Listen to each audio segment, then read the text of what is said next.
મોટો છોકરો હોય ને જવાબદારી બહુ હોય, નાનું સાયકલું હોય અને એ જ ઊંધું વાળે જોઈ લેવું.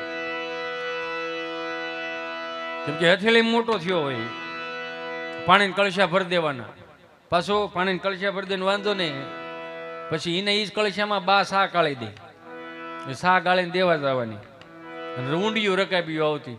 અત્યારની રકાબ્યું જેવી રકાબ્યું, ઊંડિયું રકાબ્યું, 9 હબડકાની સા આવે, 9 હબડકાની. હું તો એવું વિચાર્યું કે 9 હબડકાની સા એટલે એ 9 ગ્રહોને શાંત કરવાની સા હતી. લ્યો, એક હબડકે સંબંધ થઈ જાય, મંગળ શાંત થઈ જાય, તો એક હબડકે સમાધાન થઈ જાય, શનિદેવ શાંત થઈ જાય. 9 હબડકા એ આપણી બા પાસે રકાબ્યું હતી. ઓ અત્યારની નહીં, અત્યારની જેમ જેમ નવી વવારો આવી ને એમ ઘરમાં ટેકનોલોજી વધતી ગઈ. લ્યો, રકાબ્યું લાવ્યું તો કેવી લેવું કયો, બસ કયો ભરાઈ ગઈ હોય,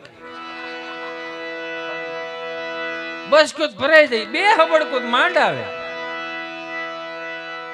અને હવે તો ઓલી વાટક્યું નીકળ્યું ભેના ડોળા જેવ્યું કરો, અહીં કાઠવા આંબે એટલે સમજી લગભગ બધાને તળિયે આવી ગયા.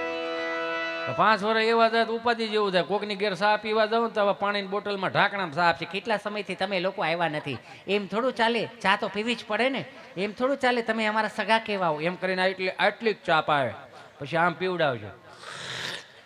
આપણને એમ થાય કે આની ઘેરે સા પીવા આવ્યા હતા કે પોલિયો પીવા આવ્યા હતા.